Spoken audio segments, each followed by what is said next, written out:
Табиғи ресурстарға бай Шығыс Қазақстан облысында туризм қарқынды дамып келеді. Өңірдің инвестициялық тартымдылығы жылдан жылға артып, жаңа жұмыс орындары ашылып, бұл саладан табыс тапқан кәсіпкерлер көбейді. Алайда туристік нысандардың ретсіз көбеюі, тұрмыстық қалдықтардың жиналуы және басқа да факторлар табиғатқа кері әсерін тигізіп жатыр. Шығыстың бас қаласы Өскеменнен 60 шақырым жердегі Сібе көлдері бұл күнді көпшіліктің сүйікті демалыс орнына айналған. Қалба жоталарының қойнауында мөлдіреп жатқан бес көлге еліміздің түкпір-түкпірінен ағылған демалушылар легі қысы-жазы толастамайды. Алғабас ауылының көктей өтетін тасжолмен ары-бері зулаған көліктерге жергілікті жұрттың көзі үйренген. Ауыл адамдарын алаңдатқан жайт туристердің көптігі емес, олардан кейін қалатын қалдықтар мен көлдің тазалығы.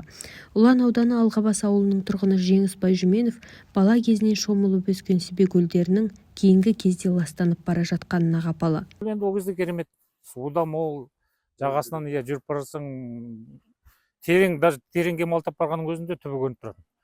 Шетіне барсаң, балық деген осы керемет балық, жағаның бәрі шортан тұратын шабақтар. Көл жаққа барсаң, жағаның бәрі мусор. Балыққа барамыз ғой қыста, соның астының бәрі мусор, салапан, консерві. Алғабас ауылының байырғы тұрғыны 90 жастағы Күлзапан Айтбаева бүкіл саналы ғұмырын Сібе көлдерінің жағасында өткізіп келеді. Өткен шақты қимастықпен еске алған қария ертеректе айдынды көл кемерінен асып, балығы жағаға шығып жататын дейді. Бүгінде сол сән-салтанаттан жұрнақта қалмаған. Біріне бірі қосылып, балық дегенің бірімен бірі ойнап шығып кетеді ғой. Қазір бәсең екен. Жай қарып, бір әйбәт еш шығып тұратын. Неше түрлі гүлдер, отырған үйіміз былай сайға қарап тұрады әйнеге. Әлгі недер, арқардар жүреді, келіп су ішіп кетеді. Сондай болады ғой. Қазір жоқ. Су айдынының биоалуан түрлілігін сақтау мақсатында ғылыми зерттеу жұмыстарын жүргізетін балық шаруашылығы ғылыми өндірістік орталығы жауапкершілігі шектеулі серіктестігіндегі Алтай филиалының директоры Абек Қазымханов Сібе көлдеріндегі балық қорының қазіргі жағдайы туралы ресми ақпарат жоқ деп айтты. Біздің филиал тапсырыс аясында келісімшарт негізінде ғылыми зерттеу жұмыстарын жүргізеді. Алдымен заңды немесе жеке тұлға қандай да бір көлдің, су қоймалардың балық қорын зерттеуге немесе балық өсіру бойынша биологиялық негіздеме әзірлеуге тапсырыс беріп, келісімшарт жасайды. Содан кейін мамандар зерттеу жүргізеді. Кейінгі 10 жылда Сібе көлдеріне қатысты ешқандай тапсырыс болған жоқ. Сондықтан зерттеу жұмыстары жүргізілмеді.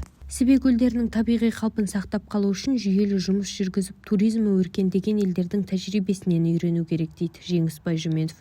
Оның айтуынша, бірінші кезекте жағалауда жөн-жосықсыз салынған үйлерді ретке келтірген жөн. Жағадан ертедегі заң бойынша 300, не болмаса 500 метр деген ғой бұрындары. Бірақ олай салынбаған.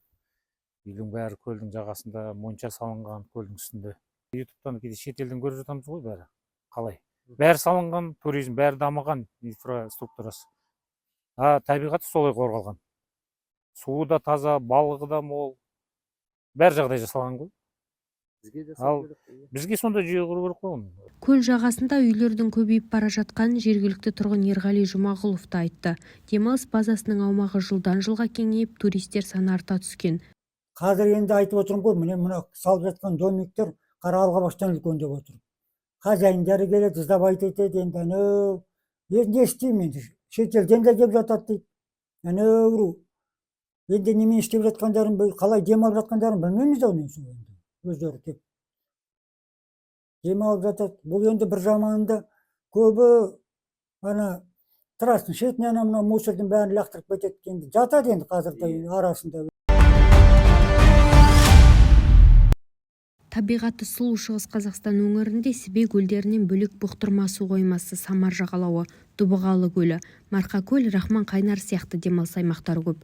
Бұл жерлер жаз бойы туристерден арылмайды. Катонқарағай ауданындағы Рахман Қайнарына шетелден және еліміздің әр қиырынан келетін саяхатшылар қатары жыл өткен сайын артып келеді. Бірақ адам аяғы көбейген сайын көлдің төңірегі қоқысқа толып, суы ластана бастаған. Приехал в потрясающее место. Шығыс Қазақстан облысының Рахман Қайнары деп аталатын ғажап жеріне келдік. Достар, мына көріністі сөзбен айтып жеткізу қиын. Барлық жерде осылай. Кірген үшін ақы алып отырған ұлттық парктың міндетіне қоқысты жинау кіре ме жоқ па онысын білмедім. Қалай десек те шашылған қоқыстың көптігі көңіл құлазытады. Бұған қоса келіп жатқан көліктер де өте көп. Ведь столько машин приезжает, нереально. Шипажайдың мұндай жағдайға тап болуына бұрынғы меншік иесі Анатолий Балушкиннің сотталуы әсер еткен. 2021 жылы 12 тамызда қаржы мониторинг агенттігі Балушкинге іздеу жариялап, сот оны қылмыстық кодекстің алаяқтық бабы бойынша сырттай қамауға алуға санкция бергені жөнінде ақпарат таратты. Бұл кезде олигарх шетелде қашып жүрген, ал Рахман Қайнары ессіз қалды. Осы аралықта туристік нысан әбден тозып, қоқыс алаңына айналды. Тек биыл жылдың басында шипажай мемлекет меншігіне толық өтіп, уақытша Шығыс Қазақстан облыстық кәсіпкерлік және өнеркәсіп басқармасының балансына берілді. Рахман Қайнарының аянышты жағдайы Қатонқарағай мемлекеттік ұлттық табиғи парк өкілдерінде бейжай қалдырмады. Мемлекеттік мекеме қызметкері Самат Елемесовтің айтуынша, шипажайды қоқыстан тазарту ұлттық парк қызметкерлерінің міндетіне кірмейді. Дегенмен табиғатқа жанашыр жандар бұл жұмысты ақысыз атқарып жүр. Қатонқарағай табиғи паркте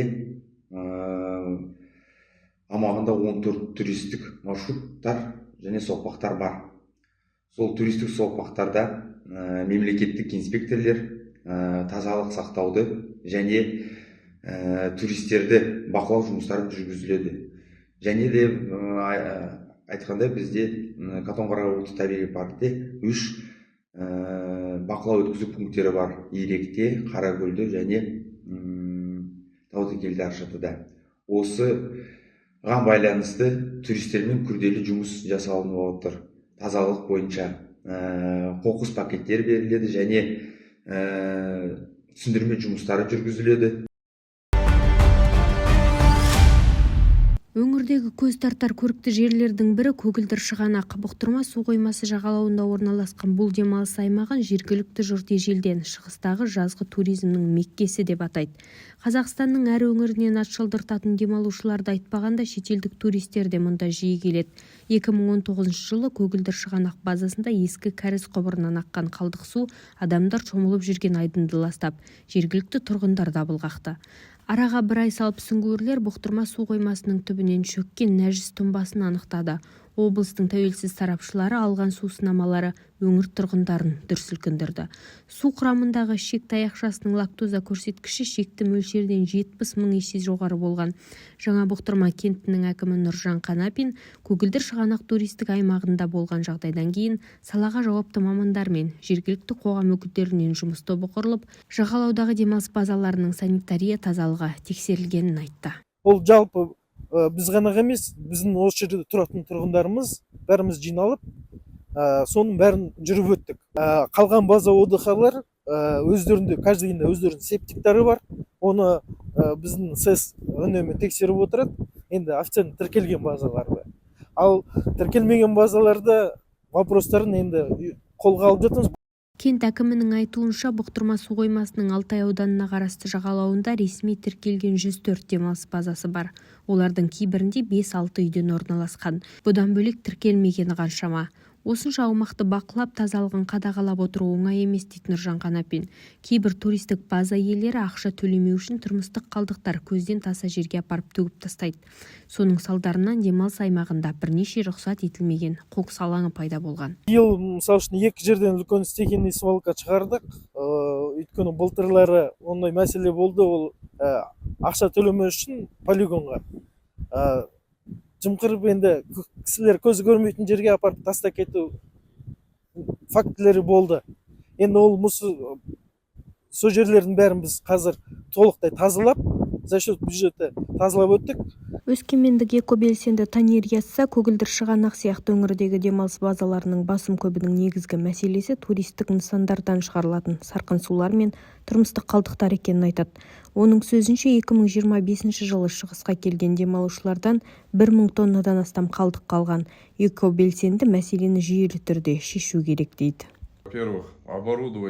Ең әуелі шетелдегі сияқты инфрақұрылымға мән берілсе, туристік аймаққа апаратын жолдардың бойына қоқыс жәшіктері орнатылып, дәретханалар қойылса, және олар жиі болған дұрыс.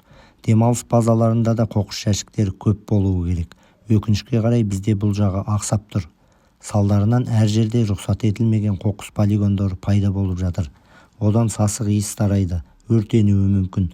Ал жиналған целлофан пакеттер желмен ұшып бүкіл далаға шашылады. Бұдан табиғат зиян шегіп жатыр. захламляют природу.